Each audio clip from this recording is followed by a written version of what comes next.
My brothers and sisters, you are now watching the Gamer 2323, so just forget about the chores you're supposed to do. Put your feet up, get your Kool-Aid, fried chicken, popcorn, get whatever you may need. And I hope you enjoy the video. So how about it, my brothers and sisters? One last time. Let's do it. One last time. I don't know. Still to this day, like, that part is so raw to me, bro. Especially Sully's last part. But, yeah, man. Here in my hands, we got Uncharted 4, A Thief's End, man. The end to, hands down, one of the best franchises that the PlayStation has ever had. You know, so I just finished my walkthrough for, again, I appreciate all the people that that did watch my walkthrough. Wish I could have got to this review a little sooner, but better late than never.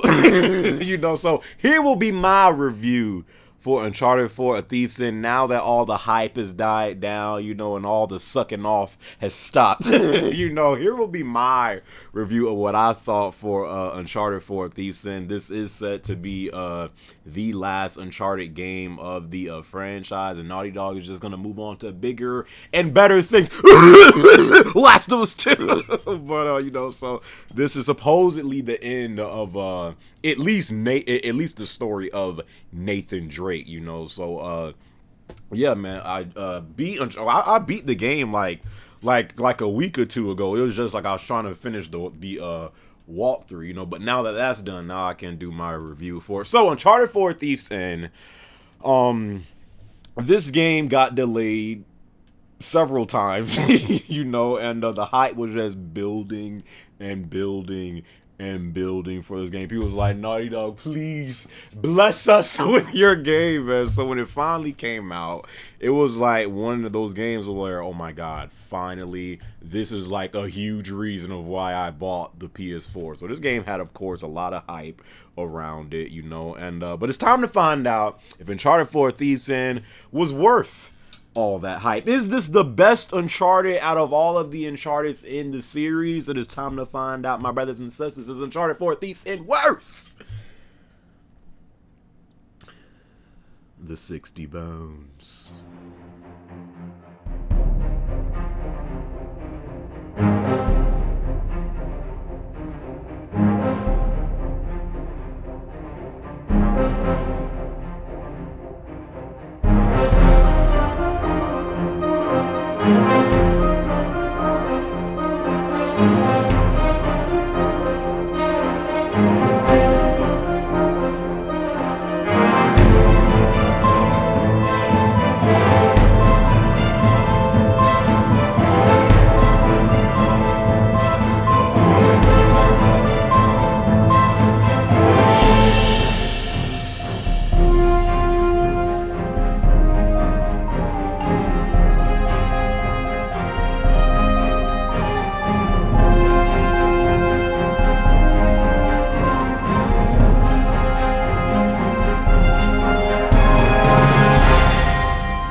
So the story in Uncharted 4: A Thief's End,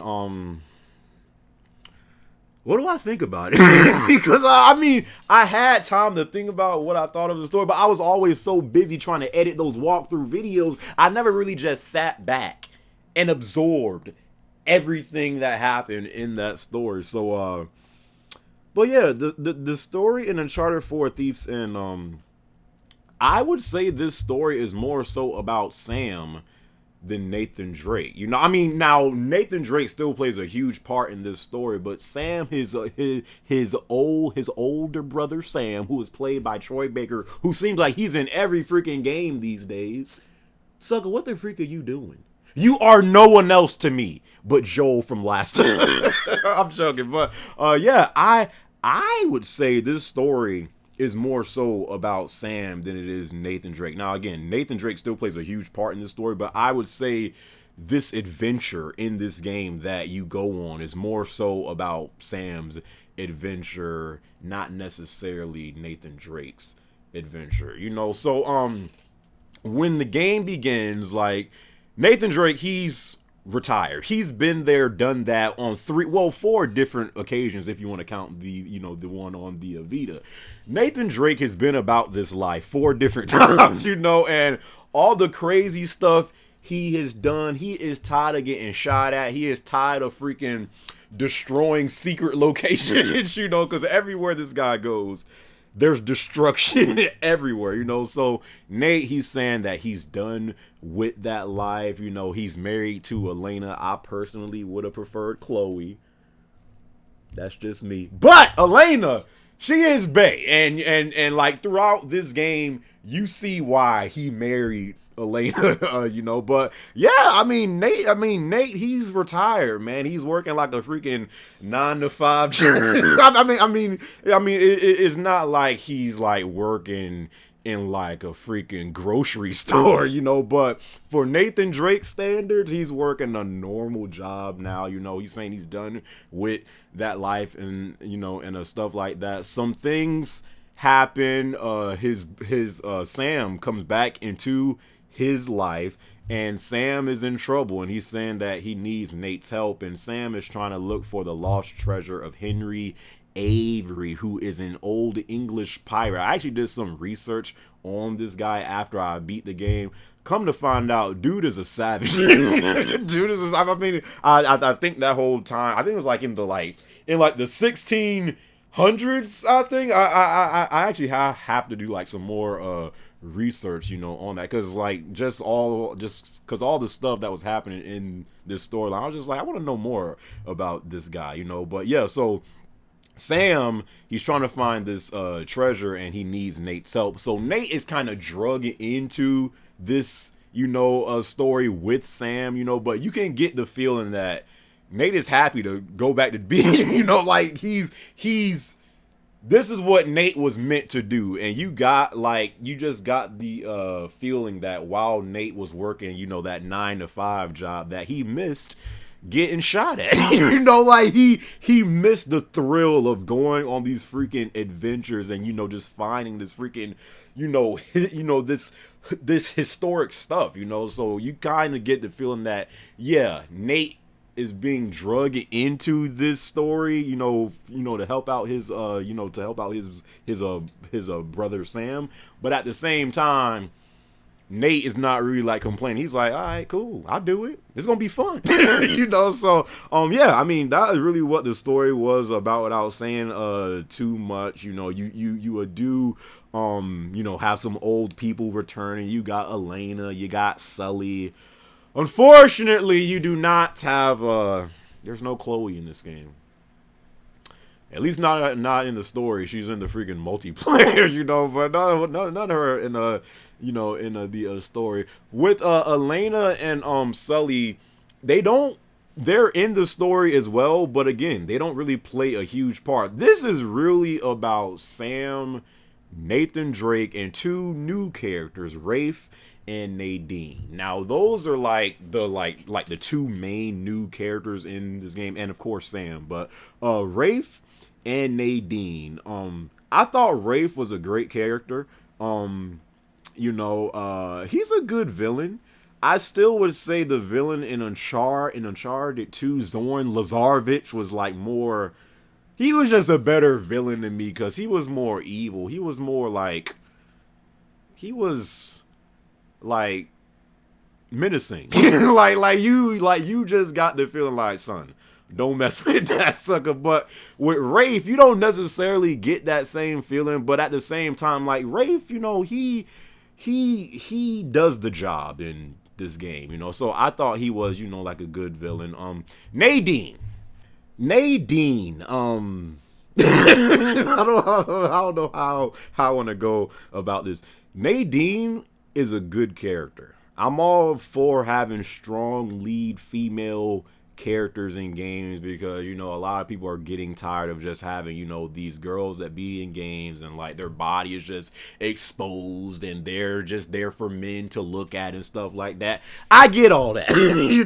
I get all that. I love when there's strong lead female, girls in games, freaking Lara Croft. She's always been one of my favorite, game game characters in history. Like, I love when there's like a strong, female lead character in a game. But Nadine, I almost feel like they made this character to appeal to all the extreme feminists you have out there. I like Nadine, but she is literally just there to look like a badass. Like, she is just there really to bully men. Like, that's really her only purpose. I thought that she was gonna, again, she's a good character, but I just felt like they could have did so much more with her than just make her there to be a badass. Like, that's really her purpose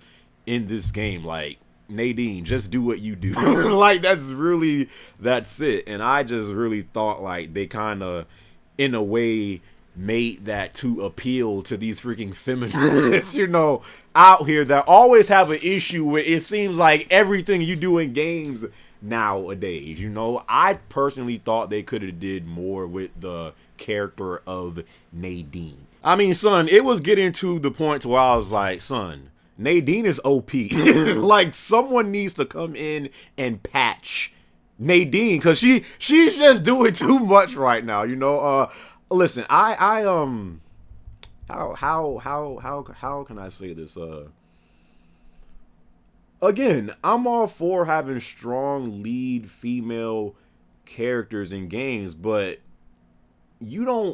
what they did with Nadine, that's not the only way to like have a strong female character in a game. I think Elena is just as, if not stronger than Nadine. And I'm not talking about in the physical sense, but what Elena, has been, doing throughout this series. Elena is a strong female character in this game. She might not be, as skilled as Nadine, but Elena's no pushover. Chloe was no pushover. That's not the only way to do strong, lead characters, for girls in games. And I just really thought that she was a character that could have been so much more. I guess really that's really just what I'm trying to get to. I thought, yeah, she was a good character, but I thought she could have been so much more than what she was in this game. So I guess that's what I'm trying to say. You guys can leave your thoughts about what you thought of her in this game. But yeah, so that's really what the story was about. And again, I thought, and again, it could be just due to expectations and all the hype building up for this game. Like, my expectations were so high for this game, and that is not a good idea to do this, Jim, because when you have high expectations, you're setting that game up for failure, and I thought this was going to be the best story out of all of the Uncharted, and I definitely thought it was a good ending to the story of Nathan Drake. But maybe I'll still have to sit down. Like, I might have to have some more time pass, before I can say. But still, currently today, I would still say Uncharted 2 had the best story. And like, that could just be due to nostalgia. It could be, but at the same time, Uncharted 2 was almost didn't have any flaws. It's like, it almost didn't really have no flaws, about it, at least at the time it came out, so maybe some time has to pass before I can say which one I think is better. But currently, I would say 2 has the best story still. Then 1, 4, 3, because 1 gets overlooked so much, because 1 was, the first one. It didn't have no, online, it didn't have no hype around it. But Uncharted 1 had a great story, man. It really did. Again, some time will have to pass before I can really, put these in, in the place I think they should, in the place that I think they should be. But currently, right now, yeah, I still say that 2 is the best story. But this one was still, a great story, man. So yeah, that's that. Graphics. I don't know how many I don't know how many times during the walkthrough I literally just was like pausing throughout the gameplay, and I was like, okay, can someone tell me why this game looks this good and all these other developers out here are just looking like freaking peasants? Like, bruh, Naughty Dog continuously just putting these other developers to shame. Like, you play this game, and when you're looking at this game, you're like, what the freak are these other developers doing? If this game can look this good, what the heck is the problem with all of these other games out here? Naughty Dog be embarrassing these other developers. This is hands down one of, if not the best looking game on the PS4. Now the gameplay in Uncharted is pretty much what you've come to know and love or hate about this franchise, man. It's an action adventure, third-person shooter / platformer that sometimes you gotta do a lot of shooting, a lot of waves of back. Sometimes, so it got to a point sometimes in this game where I'm like, bro, I'm tired of shooting right now. The waves. Enemies that come out sometimes, you definitely do a lot of shooting in this game. You know, you do a lot of platforming. You know, it's an action adventure third person / platformer game, so it's pretty much everything you've come to know and love about Uncharted. You know, they do have some new things that you can do in this game, stuff like marking the bad guys. I guess they took that from The Last of Us, maybe a little bit. You know, they also have this feature to where some people, but I ain't gonna say no names. Angry Joe. I don't think people realize how casual gaming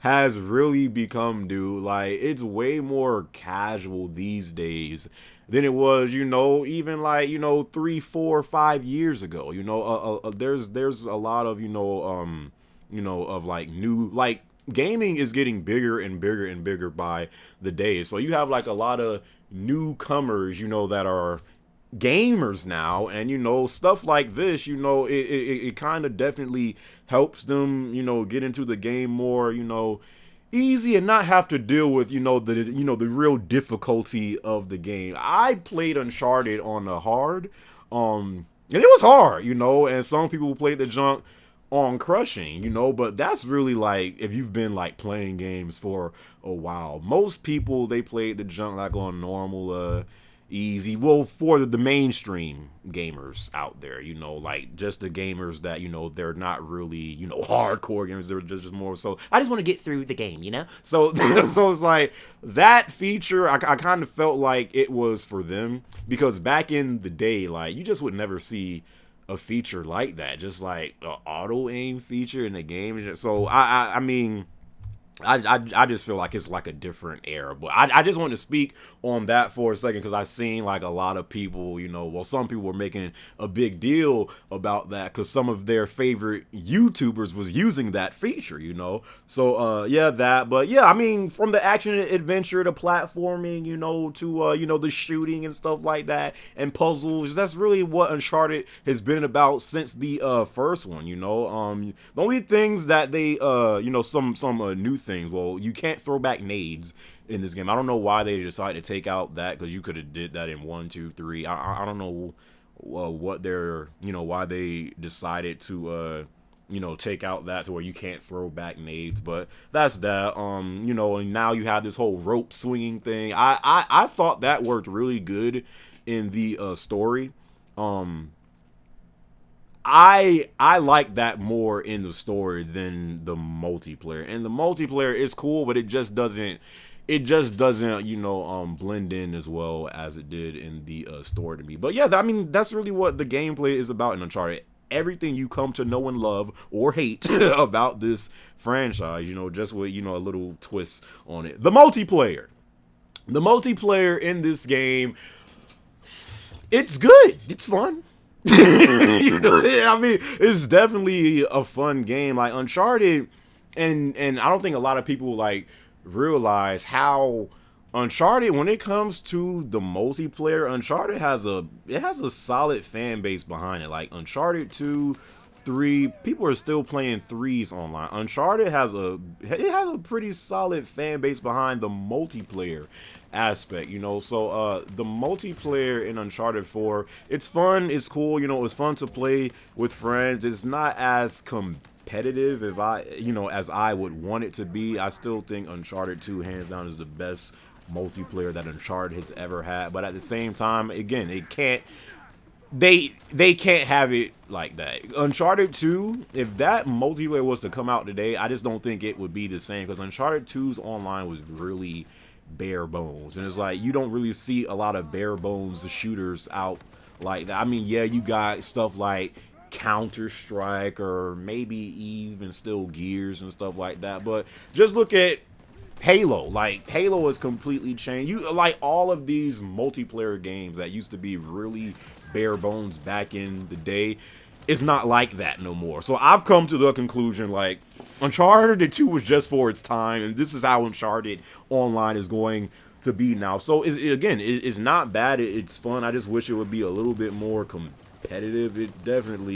I think this is the easiest Uncharted Online. I think this is more easy than 3, because 3, it was, you know, easier than 2, but 3 still had like a lot of things that, you know, you had to, you know, be wary about, because the blind firing was so freaking accurate. You had all these different things that came into play with 3, and this one is just like, I don't know if I'm just too good. I don't know what it is, but it seems like a lot of people just cannot aim in this game. I just don't know what it is. I'm just like, bruh, how are you this bad at this multiplayer? Because the multiplayer is really easy. But again, there's like a lot of newcomers to Uncharted, so this could be their first time, you know, playing it. So that's cool, you know. But I was just saying, you know. So but yeah, it's fun. They definitely need more maps. It only has like 8 maps right now. They definitely need to bring back some of the classic maps from like 2. Bring back Village, bring back Plaza. Those are my 2 favorite maps ever in this franchise. But yeah, so they need new maps.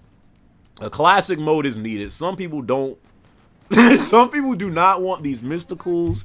They don't want all of this, you know, purchase weapons and stuff like that. Some people want that old school Uncharted 2, no freaking mysticals. You go around the map to pick up the power weapons and stuff like that. I think a classic mode would be great for this game. So hopefully they'll add some more playlists to this game. I think right now they got Team Deathmatch Ranked, which is, I don't see the difference between ranked and just team death. Like the jump feels the same. Like all you need to do is sometimes squad up with people, but there's really no difference between ranked and just team deathmatch. Like the competition does not rise at all, you know. And they got what's that mode that I never play? Plunder. They'll have that as well. So the multiplayer in this game, it's fun. It's fun to play with friends. It definitely is casual, you know, but it's still fun. It's a fun multiplayer. Having said all of that, what is the score that I will give Uncharted 4: A Thief's End? You know what? I'm going to give this game, freak it, 7.5 out of 10. Too many pirates. I'm joking. No, I will give Uncharted 4: Thieves and a 9 out of 10. This is still a great game. It's not a masterpiece, as some people were saying it was when it first came out. There definitely are some, you know, things that I seen, at least in this game, that I thought could have been, you know, better. There are some slow parts in the story. I do think some of the characters could have been used more, or just could have been flat out better, and they had a lot more potential of what they could do with those characters in the game. So it's not a masterpiece, but it is still a great game. A 9 out of 10. This is still a reason to buy a PS4. This is one of the best games that you can get on the PS4 today. So it's still a great game. Naughty Dog, even when they're not they're 100% best. They continuously prove why they are one of the top devs in the game, man. Just continuously, it don't matter what they try to take on. You always know you are at least going to get a quality game from these bastards. It don't matter what it is. It might not be a masterpiece, but it'll be close. It'll be close. And that's really what I thought of Uncharted 4: Thieves. And still a great game. Definitely get this game if you have not gotten it already. Yeah, man. Uncharted 4: A Thief's End. I thought it was a good ending to the story of Nathan Drake. Now it's time to get to The Last of Us 2. Get to it, Naughty Dog. I'm waiting. But anyways, yeah, I hope you guys enjoyed this review. What did you guys think about Uncharted 4: A Thief's End? Let me know what score you guys gave the game. Hope you guys enjoyed this review. Hope you guys enjoyed this video. And as always, I greatly appreciate if you rate the video, my brothers and sisters. Yes, I do. It doesn't have to be a thumbs up. It could be a thumbs down. But what I do ask every brother and every sister, wait! So wait, sister. Is to just rate the video, my brothers and sisters. Quantum Break? Bet. I'm not even gonna say. Bro, stop being a troll so much. All right. Anyways, I hope you guys enjoyed this video. Catch y'all on the next one, all right? Peace.